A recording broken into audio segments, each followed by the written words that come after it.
And joining us now to talk more about this is former New York City Police Commissioner Bernard Kerik. Bernie, great to have you with us on the program tonight. First, get your reaction to the firing of Officer Pantaleo. What's your take? Well, look, I was disappointed with the commissioner's decision.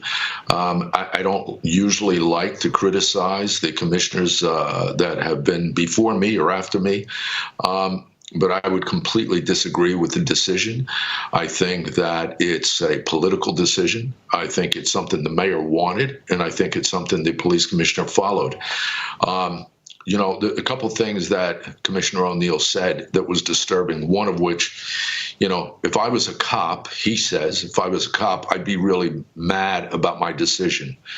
Yeah, you'd be mad about your decision because you admit during your decision Pantaleo had a great career, a number of arrests, a number of guns taken off the streets, very little disciplinary issues, no discipline really to be mentioned other than a couple civilian complaints. I'll tell you, I watched the video numerous times, maybe a dozen times. I've been involved in the martial arts since I was 13 years old. I have a number of different black belts in the martial arts. It wasn't a chokehold. It was a takedown. You're dealing with a guy that was 380 pounds. You're in front of a plate glass window. You're armed. You don't want your gun taken away from you. There's a number of reasons they had to use the force they did to get this guy into handcuffs, and that wasn't taken into consideration, along with his work record, his previous history. So I'm really disappointed at the decision. And that's what's the hardest thing, or maybe one of the hardest things about being a police officer. I would know this, but you would, of course, is that your entire career can be defined by just one day or one incident in this case. And you hear Commissioner O'Neill talking about the quality of police work that Officer Pantaleo did, but this is the consequence of what happened that very day. You mentioned Bill de Blasio's influence over all this. Here's the mayor speaking about this today. For years, people have questioned whether a police department can provide justice for all. Justice has been done. And that decision has resulted in the termination of Officer Pantaleo. Hey, John, Bernie, you seem to indicate yeah, go ahead. This was not justice. You know what? Yeah. He went before a grand jury in Staten Island. There was a no true bill.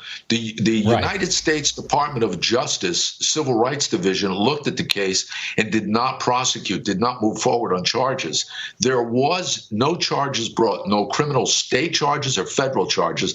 This was a departmental hearing with a deputy commissioner of trials who works for the police commissioner and the mayor that made this decision. That's not justice. Right.